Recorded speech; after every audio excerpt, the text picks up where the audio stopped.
bienvenue sur une nouvelle vidéo des lectures de Pipin, j'espère que vous allez bien. J'ai rajouté quelques petites touches dans le décor aujourd'hui pour pouvoir avoir une ambiance un petit peu plus estivale, parce que normalement, si je me suis bien débrouillée, le jour où sort cette vidéo, nous serons le 21 juin, date qui annonce donc le début de l'été.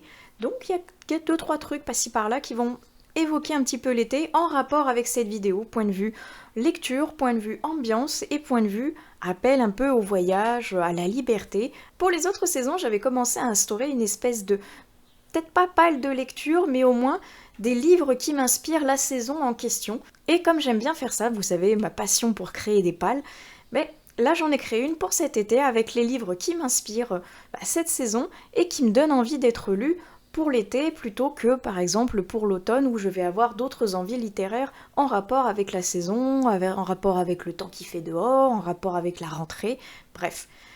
Moi l'été, ça m'inspire beaucoup, donc le soleil, parce que j'habite dans le sud, donc il faut dire soleil et chaleur en général, c'est plutôt au rendez-vous. Ça m'inspire la mer, ça m'inspire le voyage, ça m'inspire l'évasion.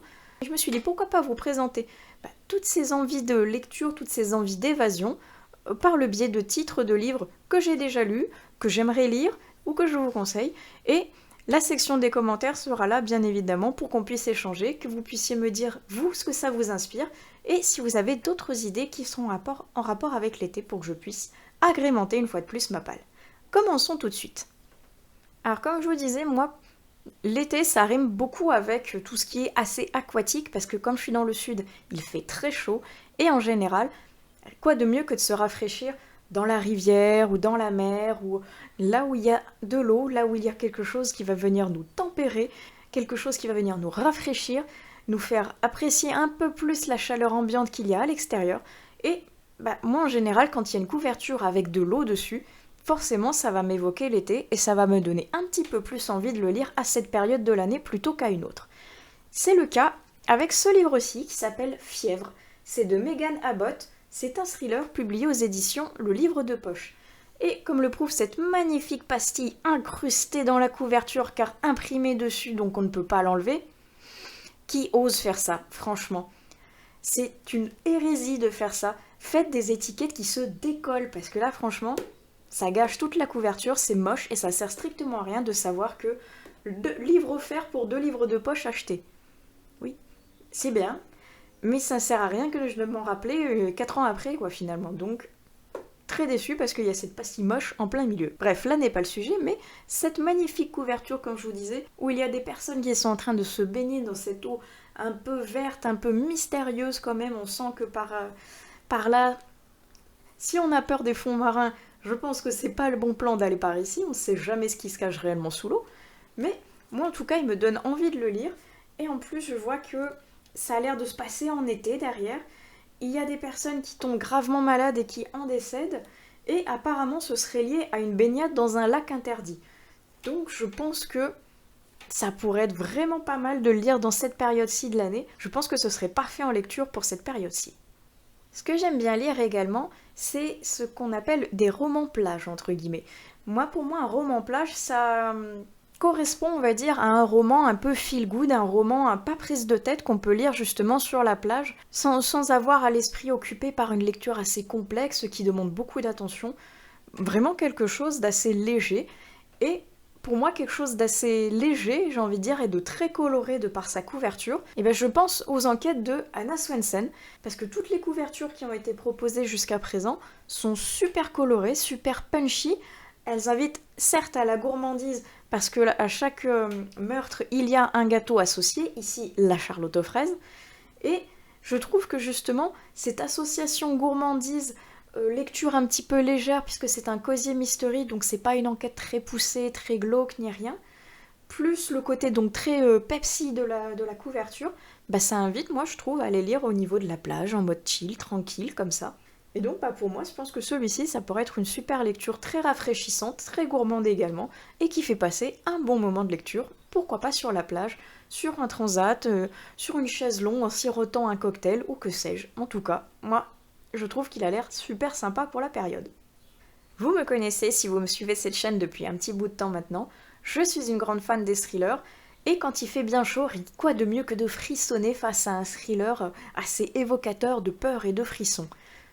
Même si ils sont parfaits pour la période de Halloweenesque, un peu plus spooky et tout, moi je trouve qu'un thriller, ça se lit et même ça se dévore à n'importe quelle période de l'année, parce qu'il y a toujours un bon moment pour pouvoir lire un thriller, se faire plaisir ou se faire peur.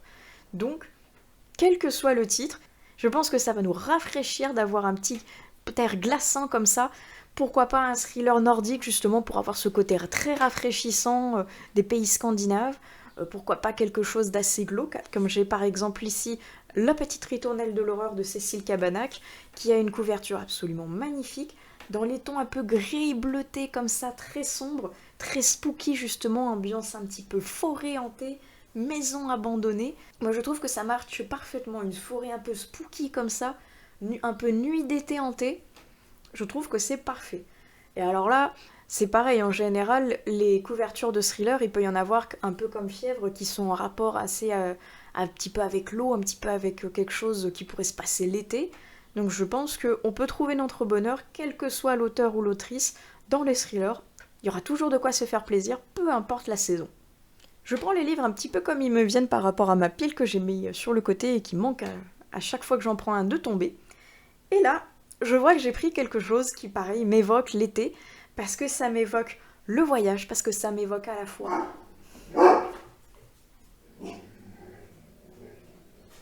Petite intervention de Snake.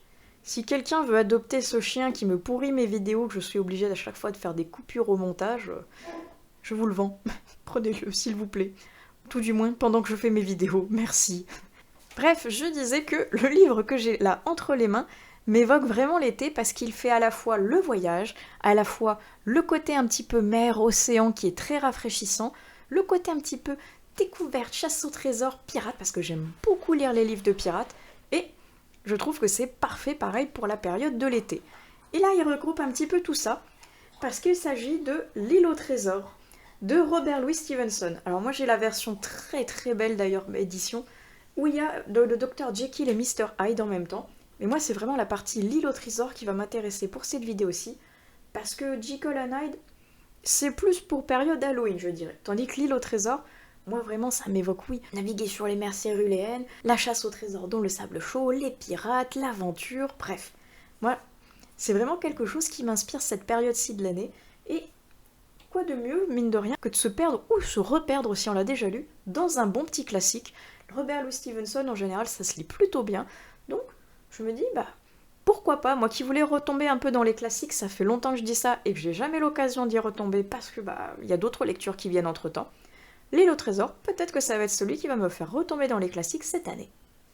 Lui, c'est pareil, il a une couverture qui m'évoque l'eau, l'été, le sable chaud, et ça me donne envie de faire de la plongée sous-marine et d'aller chercher ce qui se passe aux confins des océans, en plongeant parmi les poissons, les coraux et les autres créatures magnifiques qui peuplent les océans. Et je vous disais tout à l'heure que j'aime beaucoup les livres de pirates pendant l'été, mais toujours en rapport avec l'eau, et pourquoi pas un petit peu les pirates, j'aime beaucoup également lire des livres qui portent sur les sirènes et tout ce qui est créatures marines. Alors, je pense que ce livre-ci, il combine absolument tout.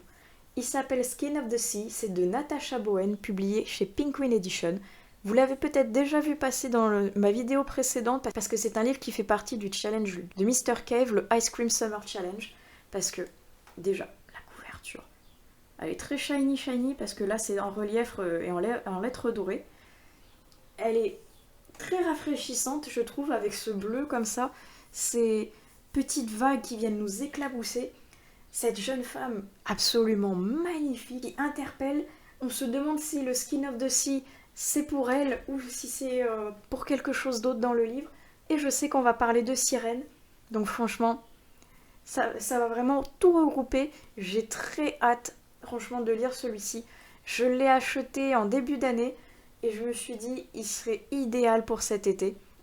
Ça fait très longtemps que j'ai envie de le lire, parce qu'il était en lot avec un autre livre qui lui n'est pas exceptionnel pour l'été, je le garde pour une période un peu plus froide. Mais celui-ci, franchement, pour l'été, je pense qu'il va être super rafraîchissant, j'ai très très hâte de le découvrir.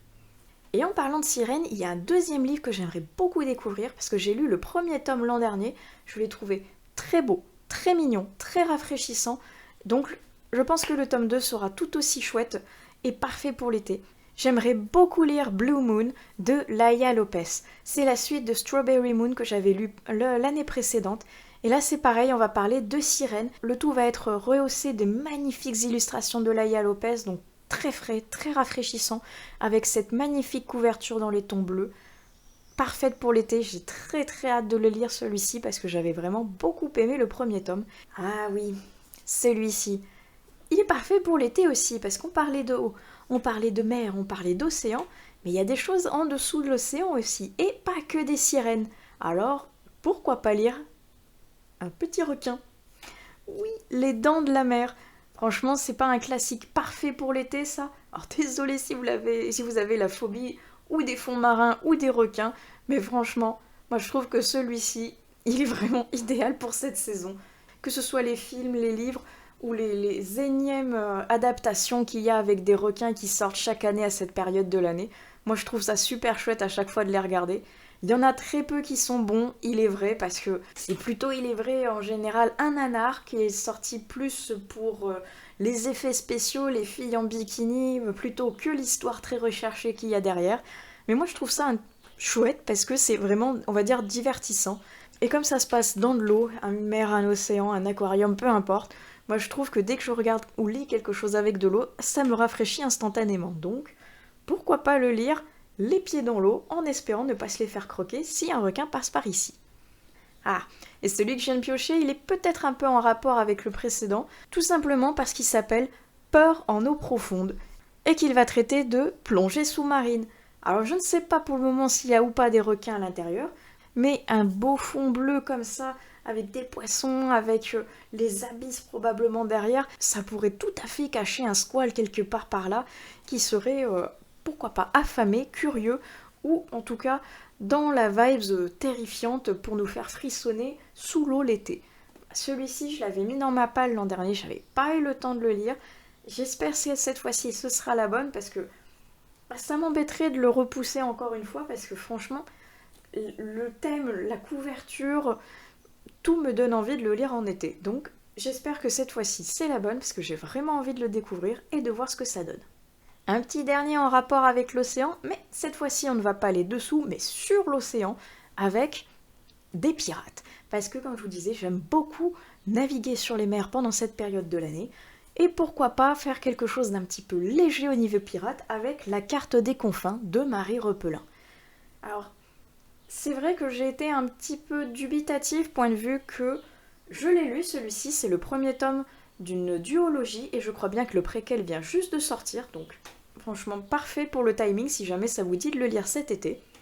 Et donc je vous disais, j'étais un petit peu dubitatif, je n'ai pas encore lu le second tome, parce qu'en fait, même si j'ai bien aimé le premier, je trouvais qu'il était trop axé romance et pas assez piraterie à mon goût. Ce qui est un peu dommage vu qu'il s'appelle quand même La Carte des Confins, qu'on a une très très belle couverture, par contre je suis archi fan de la couverture, elle est magnifique. C'est vraiment axé piraterie, et à l'intérieur, beaucoup moins. Donc j'étais un petit peu déçue, parce que moi c'est le côté pirate que j'aime beaucoup, et là un peu moins. Mais point de vue justement un petit peu plus pirate sympathique, on va dire, il est parfait, dans une vibe un petit peu pirate des Caraïbes, vous voyez. Très léger, pas très pirate sanguinaire, donc pourquoi pas, ça change. Je suis quand même curieuse de lire le tome 2 et le préquel qui vient de sortir. Mais en attendant, moi, c'est cette couverture-ci que je trouve absolument magnifique. Encore un petit dernier sur les sirènes, et promis, j'arrête de vous embêter avec cette thématique après. Celui-ci, je ne l'ai pas, mais j'aimerais beaucoup le trouver, parce que j'ai été conquise par la plume de l'autrice avec Tiziri. Je pense que si vous avez lu Tiziri, vous savez que je parle de Alexiane de Lys, et Alexiane de Lys, avant d'avoir publié Tiziri, elle a publié la trilogie de Sang et d'écume, je vous mets la couverture juste ici.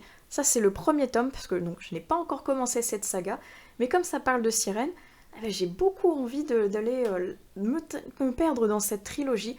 Les 3 couvertures des 3 tomes sont absolument magnifiques, évoquent pour moi la mer, l'été, et je pense que ce serait la période idéale pour la découvrir, d'autant comme je vous dis, j'ai adoré sa plume avec Tiziri, donc j'aimerais beaucoup voir si dans ce nouvel univers, la plume arrive à me convaincre également, et dans ces cas-là, je pense que je serais vraiment sous le charme de la plume d'une nouvelle autrice, qui va peut-être me faire commencer une énième collection, il est vrai, mais j'avoue que j'ai vraiment beaucoup aimé sa plume, donc très hâte de découvrir ce que ça peut donner dans un autre registre que celui que j'ai apprécié. J'avais pas vu, mais celui derrière moi là, Les Aventuriers de la mer, lui aussi, point de vue, oh, il est pas mal, hein, parce que là, en plus, on a une espèce de serpent des mers qui va essayer de croquer un bateau. Et Les Aventuriers de la mer, parce que c'est une saga absolument épique, qui rejoint un petit peu la saga L'Assassin Royal. C'est de Robin Hobb, c'est absolument génial, je les ai tous et je les ai tous lus, mais je ne pouvais pas vous faire une vidéo sur les livres qui m'évoquent l'été sans vous parler de cette saga où on va voguer sur les flots avec des navires magiques dont la figure de proue parle. Absolument fabuleux. Si vous avez lu L'Assassin Royal et que vous avez aimé, je pense que celle-ci vous plaira également. En plus, comme je vous dis, elle est liée avec l'Assassin Royal, vous allez revoir certains personnages avec une autre partie de l'histoire. Moi j'ai trouvé ça super chouette et elle est parfaite pour la période estivale. Ce que j'aime bien lire, comme je vous disais aussi en début de vidéo, c'est tout ce qui a un rapport avec le voyage, avec l'évasion, parce que les vacances, ça donne envie d'aller visiter d'autres endroits qu'on n'a pas l'habitude de voir ou qu'on n'a pas l'occasion de voir le reste de l'année. Donc c'est l'occasion d'aller voyager, d'aller s'évader, d'aller découvrir des nouveautés. Et j'ai envie de faire la même chose en livre en fait, de m'évader, de découvrir des nouveautés, des nouveaux pays, des nouveaux mondes, des nouvelles quêtes, avec plein de personnages hauts en couleur en général. Donc c'est plutôt synonyme d'aventures épiques, d'aventures incroyables, de paysages merveilleux. Et en aventure incroyable et épique, j'ai envie de vous parler de Wild. C'est le premier tome. Je rigole parce que c'était mon éternel running gag, celui-ci, je crois que ça faisait 4 ans que je l'avais dans ma palle, peut-être même plus. Il a mis 800 ans à sortir. Je l'ai lu, ce tome-ci, je l'ai adoré. Et j'ai bien envie maintenant de lire le tome 2 et pourquoi pas le découvrir pendant cette période estivale parce que justement, ça va être un voyage aux confins du monde avec une troupe de bras cassés complètement fous, bourrus, mais drôles et attachants à la fois, et qui vont aller se déplacer dans des paysages absolument fous, merveilleux et dangereux, quelque chose d'épique, quelque chose de dépaysant. Donc, j'ai vraiment envie de découvrir Wild. Je ne sais pas si c'est le dernier tome, mais en tout cas, j'ai très envie de découvrir ce tome 2 et j'espère qu'il est dans la même vibes et à la hauteur du tome 1 parce que j'avais vraiment adoré celui-ci. Qui dit voyage et épique, dit quand même un petit peu fantasy, dit ma saga chouchou. Je ne pouvais pas ne pas vous en parler, c'est impossible. Le Seigneur des Anneaux. Attendez, vous avez vu mon pseudo quand même. Je ne pouvais pas ne pas vous en parler, je suis archi fan. J'ai même le Silmarillion qui est derrière ma tête pour venir égayer un petit peu cette vidéo et lui apporter un petit plus aussi dans le décor. Donc, le Seigneur des Anneaux. Est-ce qu'il y a une aventure plus épique que cette série, franchement? Que ce soit en version papier, en version audio ou en version cinématographique, elle invite au voyage, elle invite à l'évasion, elle invite au bonheur pour moi, parce que je suis archi fan donc de cette série, et elle invite à l'envie de voyage, parce que à chaque fois que je vois les paysages à travers les pages ou à travers la version cinématographique, je voyage dans ma tête, et j'ai bien envie d'aller voyager dans ce pays qui a l'air absolument merveilleux. Bref, Le Seigneur des Anneaux, moi j'en suis dans ma relecture au 2e tome, les 2 tours, que j'aimerais beaucoup découvrir en version audio également, parce que, comme je vous disais, je les ai déjà lus, je les ai déjà vus, mais je ne les ai pas encore entendus. Le 1er tome, c'est fait. Maintenant, j'en suis au 2nd, avec la dernière traduction où j'ai un petit peu de mal, il est vrai, mais j'ai toujours envie de continuer cette version en audio parce que le 1er tome avait été plutôt bien fait. J'ai hâte d'avoir ce que ça va donner dans le tome 2, si on est déjà toujours avec le même narrateur, ce que j'aimerais beaucoup parce qu'il était vraiment bien dans le premier, et qu'il me transporte encore une fois par sa voix, par sa narration et par ses mots dans les paysages de la comté vers le Mordor pour pouvoir m'évader. Oh mais dites donc, en parlant d'évasion, je viens de retrouver un livre là qui était caché sur le côté. J'avais dit que j'arrêtais de vous embêter avec tout ce qui était pirate, mais j'en ai oublié un. Et il est un peu évasion aussi, il est vrai, parce que il est en point de vue pirate, mais il est en point de vue voyage. Donc on va dire que ça colle parfaitement avec cette partie-ci de la vidéo, parce que je voulais vous parler de Assassin's Creed Black Flag. Et c'est l'un de mes favoris, point de vue que Il est vraiment un appel au voyage pour cette saison-ci parce que ça va être des pirates qui vont voguer sur la mer des Caraïbes, qui vont aller d'île en île, parfois avec même un petit passage au niveau de l'Angleterre pour rappeler le côté un peu historique des flibustiers. J'ai beaucoup aimé celui-ci, le jeu vidéo est une bouffée de fraîcheur incroyable, point de vue, il y a de l'océan partout, d'un bleu turquoise absolument merveilleux, très rafraîchissant. Même si mon préféré reste Assassin's Creed 2 avec Ezio, celui-ci est vraiment chouette et je trouve qu'il est parfait pour cette saison. Et d'ailleurs, petite anecdote, en allant le chercher dans ma série d'Assassin's Creed pour pouvoir faire cette vidéo-ci, et je me suis rendu compte que non seulement je pensais les avoir tous, mais ce n'est pas vrai, il me manque le Assassin's Creed sur les Vikings, et j'ai retrouvé celui-ci, le Assassin's Creed Odyssey, qui est donc sur la Grèce antique. Et j'ai un gros doute. Je ne sais absolument plus si celui-ci je l'ai lu ou pas. Donc je me dis que finalement, ce serait pas mal aussi à cette période de l'année de le découvrir ou redécouvrir. Je pense que je le verrai directement au niveau des premiers chapitres si ça me parle ou non.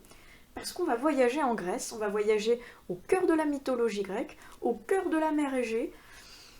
Je pense que c'est une invitation au voyage qui finalement m'appelle de manière totalement fortuite, il est vrai, mais je pense que je vais écouter son appel et que je vais aller visiter la Grèce antique de ce pas parce que ça a l'air très très chouette.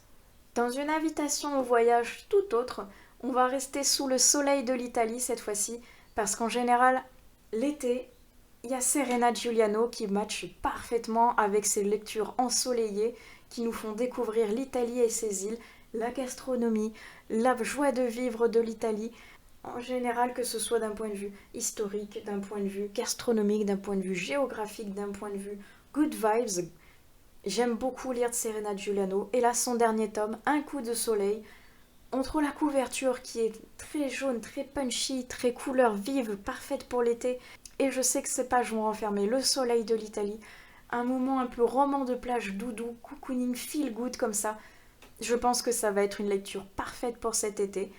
Et franchement, si vous ne connaissez pas cette autrice ou si vous n'avez encore jamais rien lu d'elle, l'été, je pense que c'est la période parfaite pour la découvrir parce que c'est chouette, parce que c'est un appel à l'évasion, au voyage, aux sorties un soir d'été sur la plage entre amis comme ça franchement, il y a tout qui respire la joie et le bonheur dans les écrits de Serena Giuliano et j'aime beaucoup cette autrice. Donc je pense que celui-ci, c'est pareil, il va faire partie de ma palle. Et quel que soit le titre, au cas où, si jamais vous ne connaissez pas encore cet autre, ils sont tous parfaits pour cette période estivale.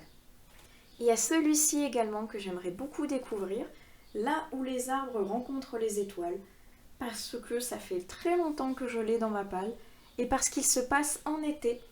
Et cette couverture m'évoque également un soir d'été, justement par rapport à ça, une nuit d'été étoilée avec les étoiles filantes, avec cette ambiance un petit peu feu de camp comme ça, une ambiance qui a l'air chaleureuse, qui a l'air incroyablement chouette, un petit peu bizarre apparemment aussi, parce que si je ne me trompe pas, c'est une jeune femme qui est ornithologue qui va tomber sur une petite fille au milieu de la forêt, et cette petite fille va déclarer qu'elle vient de tomber des étoiles, donc qu'elle serait extraterrestre.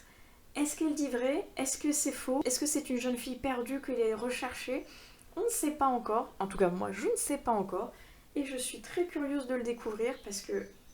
Et je pense qu'il est parfait pour l'été parce qu'il se passe à cette période-ci de l'année. Donc ce serait parfait de pouvoir conjuguer la période qui se passe à l'intérieur du livre avec la période pendant laquelle je lis. Ce serait le match parfait.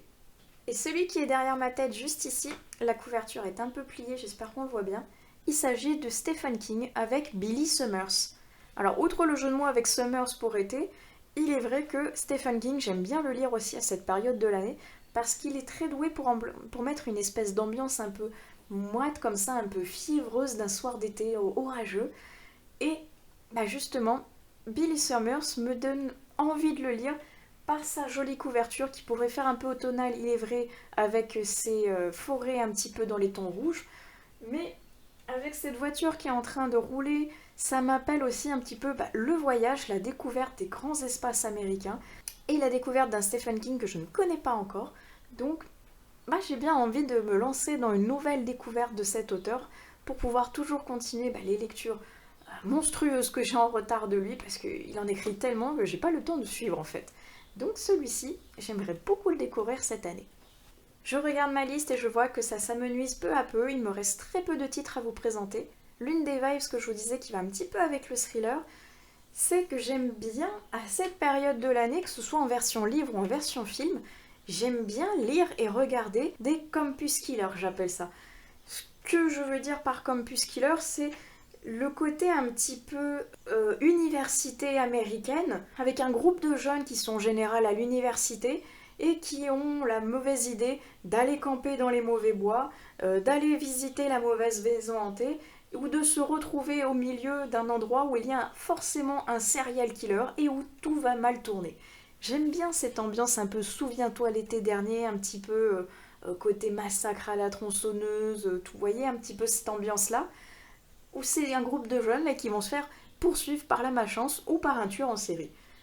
Moi j'aime bien parce qu'en général ça se passe justement sur des campus américains pendant l'été, pendant les spring break, les trucs comme ça. Et je trouve que ça match plutôt bien. Ça va bien aussi avec le côté des thrillers que je recherche, le côté un peu frisson glacé, tout ça. Donc, ce côté un petit peu plus thriller jeune me fait vraiment apprécier mes lectures à cette période-ci de l'année. Et pour passer encore un peu plus dans le frisson jeunesse, il y a également un livre de Catherine Arden qui est plus côté jeunesse. Je vous mets la couverture juste ici, parce que je ne me rappelle pas du titre en français. Je sais qu'en anglais c'est Deepwater, mais je ne sais pas s'il a été traduit encore en français, donc je vous mets la couverture ici.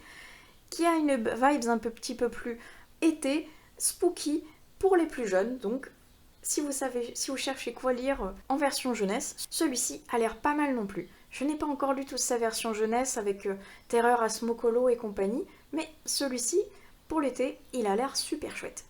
Et la dernière lecture que je voudrais découvrir cette année, que je vais vous proposer dans cette vidéo aussi, elle est en rapport avec le ciel étoilé de l'été, parce que pour moi, l'été c'est également ça, c'est les magnifiques nuits étoilées, on peut voir des jolies constellations, on peut voir des étoiles filantes, on peut voir la Voie lactée, et Just Wanna Be Your Brother a une couverture qui m'appelle pour l'été.